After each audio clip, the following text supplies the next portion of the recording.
श्रीमद् भागवत महापुराण सुख सागर भाषा के अंतर्गत चतुर्थ स्कंद का चौथा, पांचवा, छठा और सातवां अध्याय।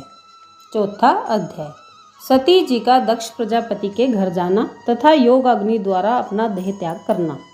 मैत्रेय जी बोले, हे विदुर जी, शिव जी के मना करने पर भी जब हट करके सती जी अपने पिता के यहाँ चलने को तैयार हुई, उस समय शिव जी ने उनकी रक्षा के निमित्त अपने कई गण उनके साथ भेज दिए।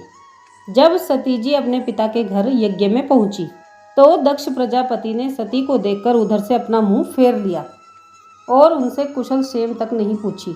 अपने पिता को रुष्ट देखकर सती जी अपने मन में सोचने लगी कि यह सब पति की आज्ञा न मानने का ही फल है, अतः मुझे यहाँ से लौट जाना चाहिए। सती जी की माता के अलावा जो अन्य स्त्रियाँ उस यज्ञ में आई थी, वे यह सोचकर कि कहीं दक्ष प्रजापति बुरा ना मान जाए, सती जी से प्रेम से बोली तक नहीं। यह सब हाल देख सती जी बहुत दुखी हो यज्ञ भूमि में बैठ गई। जब याज्ञिकों ने शिव जी के नाम की आहुति देने के लिए पूछा, उस समय दक्ष प्रजापति ने महादेव जी के प्रति कई आलोचनात्मक कटु वचन कहे और यह कहा कि हमने देवताओं एवं ऋषि मुनियों की सभा में शिव जी को यज्ञ में भाग न देने का शाप दिया है, अतः आप उनके नाम की आहुति कदापि न दें। शिव जी के प्रति पिता के मुख से ऐसे आलोचनात्मक कटु वचन सुनकर कि शिव जी को यज्ञ में भाग न दो, सती जी बहुत क्रोधित हुई। वे यज्ञ मंडप में उठकर खड़ी हो गई और अपने पिता को सुनाकर इस तरह कहने लगी, हे पिताजी, आप शिव जी की महिमा को नहीं जानते हो। वे समस्त देवताओं के भी देवता हैं और किसी से वैर भाव नहीं रखते हैं। आप अपने अज्ञानवश बिना विचार किए उनसे शत्रुता मानते हैं। महादेव जी समस्त गुणों के निधान हैं। तुमने उनके भयंकर स्वरूप को तो देखा, किंतु उनके गुणों को नहीं पहचाना है। सनकादि और नारदादि भी उनके चरणों का स्मरण अपने हृदय में करते हैं। तुम्हारा पद ऐसा नहीं है जो तुम उनकी बराबरी कर सको, क्योंकि वे त्रिलोक में सर्वश्रेष्ठ हैं। तुमको उनके प्रति अभद्र शब्द कहकर उनका अपमान करना उचित नहीं। तुम मेरे जन्मदाता हो, इसलिए मैं तुमसे कह नहीं सकती हूँ, परंतु मैं अपने शरीर को जो तुम्हारे द्वारा उत्पन्न हुआ है क्रोध करके त्याग देती हूँ, जिससे तुम्हारे साथ महादेव जी का कोई संबंध न रहेगा और उनसे वैर करने का फल तो स्वयं ही पा जाओगे। इस प्रकार कहने के बाद सती जी ने उत्तर दिशा की तरफ मुंह करके योगाभ्यास द्वारा अग्नि प्रकट करके अपना शरीर भस्म कर दिया। जब शिवगणों ने सती की यह दशा देखी तो उन्होंने क्रोधित होकर उपस्थित जनों को मारने के लिए अपने अपने अस्त्र शस्त्र उठा लिए। उस समय शिवगणों के मन की बात जानकर भृगु ऋषि ने उनसे रक्षा के निमित्त कुछ मंत्रोच्चारण करके अग्निकुंड में आहुति दी। उस आहुति के फलस्वरूप अग्नि पुरुष, वैताल एवं वीरभद्र नामक 3 व्यक्ति प्रकट हुए। तब तीनों ने यज्ञ कुंड से प्रकट होकर ऋषियों से कहा, हे महात्मन, आप हमें जो भी आज्ञा देंगे हम उसका अवश्य पालन करेंगे। भृगु ऋषि उनसे बोले, जो इस यज्ञ का विध्वंस करना चाहते हैं तुम उनको यज्ञशाला से बाहर निकाल दो। यह सुनते ही उन तीनों ने शिवगणों को यज्ञशाला से बाहर कर दिया। ये था चौथा अध्याय। अब पांचवा अध्याय नारद जी का शिव जी के पास जाकर सती का देह त्याग तथा वीरभद्र द्वारा यज्ञ विध्वंस करने का वृतांत सुनाना। मैत्रेय जी कहने लगे, हे विदुर जी, सती द्वारा शरीर का त्यागा जाना और शिव जी के गणों का यज्ञशाला से बाहर निकाला जाना, यह सब देखकर नारद जी शिव जी के पास कैलाश पर्वत पर पहुँचे। नारद मुनि को आया देखकर शिव जी ने दंडवत प्रणाम करके उनके आगमन का कारण पूछा। शिव जी के भाव को देखकर नारद जी बोले, हे प्रभु, आज दक्ष प्रजापति की यज्ञ में सती जी ने अपना देह त्याग कर दिया है और भृगु ऋषि के मंत्रों से उत्पन्न 3 वीरों ने आपके गणों को भी यज्ञशाला से बाहर निकालकर उन्हें अपमानित कर दिया है। हे विदुर जी, नारद जी के चले जाने के बाद शंकर जी बड़े क्रोधित हुए और क्रोधित होकर उन्होंने अपनी जटाओं में से एक बाल उखाड़कर भूमि पर डाला। उससे वीरभद्र नामक एक शक्तिशाली गण उत्पन्न हुआ। तत्पश्चात उस गण ने हाथ जोड़कर महादेव जी से कहा, हे नाथ, मेरे लिए क्या आज्ञा है। महादेव जी बोले, तू शीघ्र ही दक्ष प्रजापति के यज्ञ में जाकर उसका सिर काटकर हवन कुंड में डाल देना और अन्य जो लोग वहां बैठे हों उन सबको यज्ञशाला से बाहर कर देना। वीरभद्र महादेव जी की आज्ञा पाते ही भूत प्रेतों का दल साथ ले पल भर में उस स्थान पर जा पहुंचा।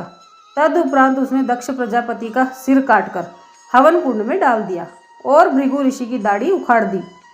फिर उसने उन समस्त देवता, ऋषि, मुनि, गंधर्व, किन्नर एवं ब्राह्मणों आदि को जो उस यज्ञ में विद्यमान थे सभी को मार पीट कर वहां से बाहर कर दिया। यज्ञ को भ्रष्ट करके उसकी सब सामग्री को फेंक दिया। तब जो व्यक्ति उस यज्ञ में आए थे वे सब बड़े भयभीत होकर जहाँ तहाँ भागने लगे और आपस में कहने लगे कि महामूर्ख दक्ष प्रजापति ने देवताओं में सर्वोपरि श्री महादेव जी को अपमानित कर अपने कर्मों का फल पाया है। यज्ञ भ्रष्ट करने के बाद महाबली वीरभद्र ने जाकर शंकर जी को सब वृतांत सुनाया।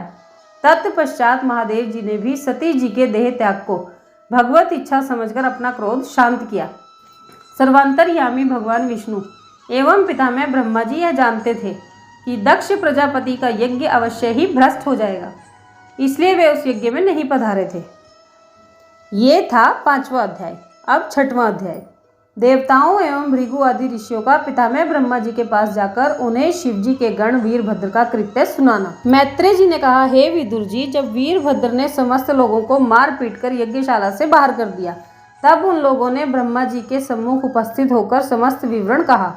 हे देवताओं तथा ऋषियों, तुमने यह बहुत अशुभ कार्य किया, जो यज्ञशाला में बैठकर शिवजी की बुराई श्रवण करते रहे, अपने यज्ञ में शिवजी का भाग बंद कर अपना अपना भाग लिया। उसी अपराध का परिणाम आपको प्राप्त हुआ है। शिवजी से बढ़कर सर्वश्रेष्ठ प्राणी तीनों लोकों एवं देवताओं में नहीं है। वे परम पिता स्वरूप है। मैं उनसे कुछ कह सुन नहीं सकता। अब आप सभी मेरे साथ उन्हीं की शरण चलो, जिससे आपके अपराधों को वह क्षमा कर देंगे। तदुपरांत ब्रह्मा जी समस्त देवों और ऋषि मुनियों सहित कैलाश पर्वत पर पहुँचे। ब्रह्मा जी पर दृष्टिपात होते ही शिवजी ने उनका बड़ा भव्य स्वागत किया, दंडवत करके अपने समीप बैठाया।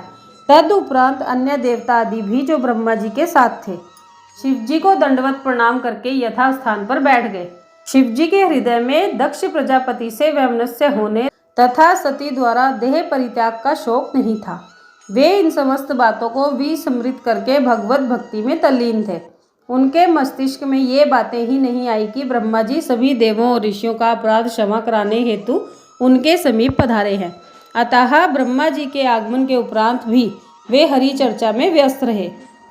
तब शिवजी की नाना प्रकार से वंदना करने के बाद ब्रह्मा जी बोले, हे प्रभु, आप सब देवों में पूज्य हैं।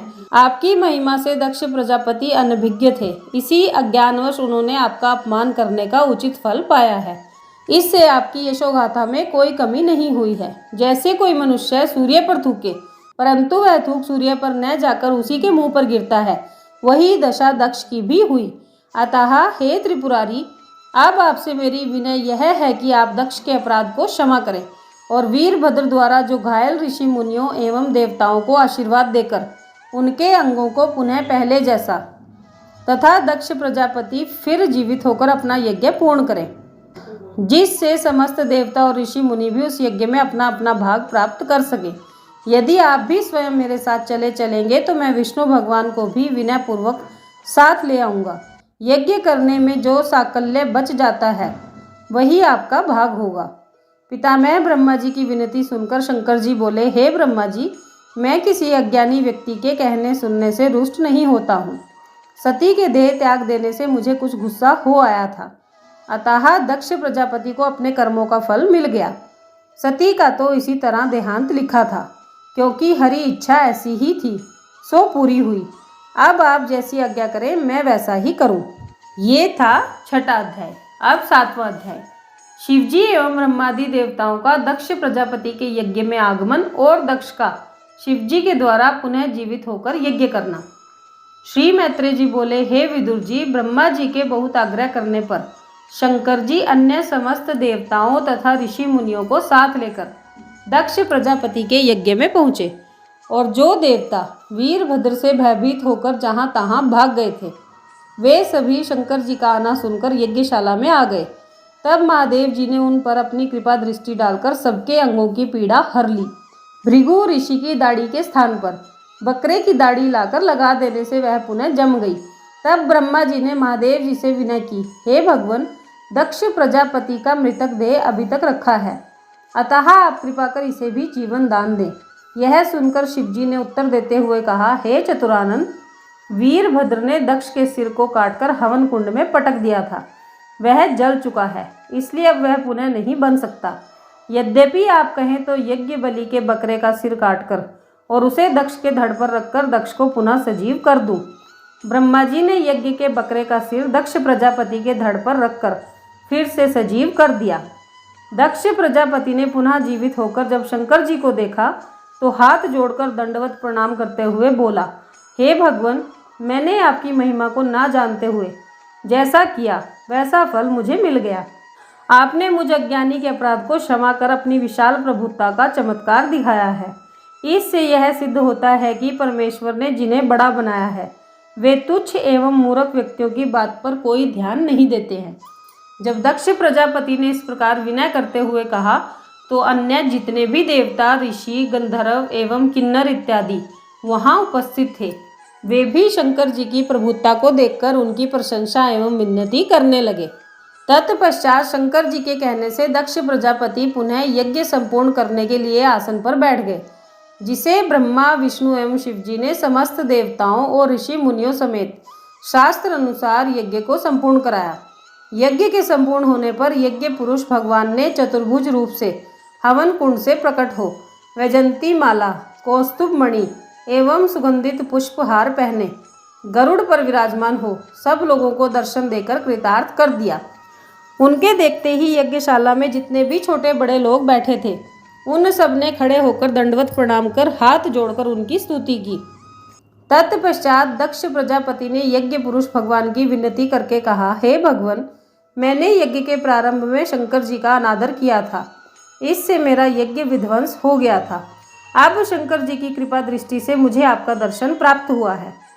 अब आप कृपा करके मुझे ऐसा वरदान दीजिए जिससे मेरी बुद्धि कभी भ्रष्ट न होने पाए।